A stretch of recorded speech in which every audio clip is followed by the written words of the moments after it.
Well, good morning. A little bit of a sunrise happening for us. It's a pretty time of year. Well, pretty time of day.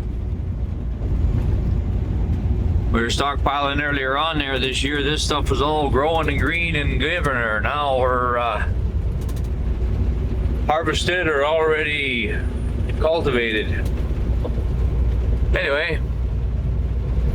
Boy, it looks better in the screen. It looks like it's brighter outside, but maybe we'll see some wildlife. We get to do some different driving today. But sunrises are always pretty, Some folks live in the cities, never see them. Feel sorry for you guys.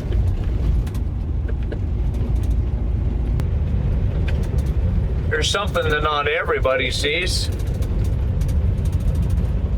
There's another one on my other side, but those are bigger. So what's that? Looks like a big old salami, huh? Oh, getting the sunlight just right. Grain bags. So you combine the whole thing and put it in the grain bag instead of in a granary, and you can store it there. As long as you can keep the stinking ravens off who pick holes in the bags, then you're storing it. Cheaper than building a granary. It's portable. It worked really well. You can have a higher moisture content. So all in all, it's actually a pretty good thing. You can have a higher moisture content in those grain bags than you can in a granary because it doesn't heat as much because it's kind of sealed and closed. But yeah, that's one of the things you see commonly around here. But you got to keep the critters out of it. The grain, birds will pick holes in it, and then of course elk and deer, if they get into it, heaven help you. Anyway, I'm gonna load up some more. I get some better view of this without the sun in our eyeballs. So there's our ripe canola, and not being swathed yet. They may be just straight cutting that. That's, you know, bright yellow flowers in the summertime, and then that's what it looks like. It actually tastes, well, it's a similar plant to a turnip. So like a turnip or a cabbage, those are all a similar family, and canola is the same family. So the seeds taste about the same and the leaves taste about the same, but instead of eating the vegetable, which there is none on this, you just eat the seed. Well, crush the seed for oil. But then we'll have a look at these up the road where they've done some combining to see how they're storing grain in the grain bag for 5 seconds. It's a pretty time of year. The colors are just starting to change. We had a good frost, so our leaves are just changing here now. It's just on hunting season, so this place will be polluted with hunters as well. But so that's an alfalfa field that's got some regrowth going on, and then here's some canola here, and then up in the next beat there, I'll pause it, there's a little bit of wheat and stored in the grain bag so that there's no granaries. A little cheaper, a little more portable.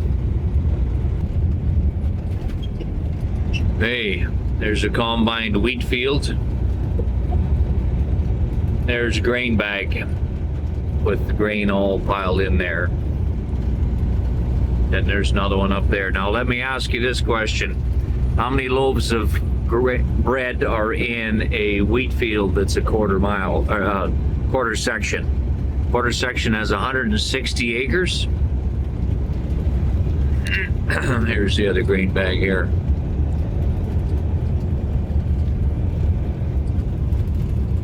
That's what it looks like, all stored up, ready to be shipped. So here's your math question for all you guys. The quarter section farmland is 160 acres. If you do your math on whatever you want 80 acres a bushel, or 80 bushels an acre is good crop, 100 is better, of course. So let's say you get 100 bushels an acre for easy math. Every bushel of wheat is 150 cups. If it takes you 3 cups of flour to make a loaf of bread, it takes 1.5 cups of wheat to make 3 cups of flour. So what's that? 300 loaves of bread per bushel, and at 100 bushels an acre, if you were good, then that would be what, 3,000 or 30,000 loaves of bread. So do the math without messing up the decimal points, which I can't do in my head. So 300 loaves of bread per bushel, 100 bushels per acre, 160 acres per quarter section. How many loaves of bread grows on one field? That's a lot, eh?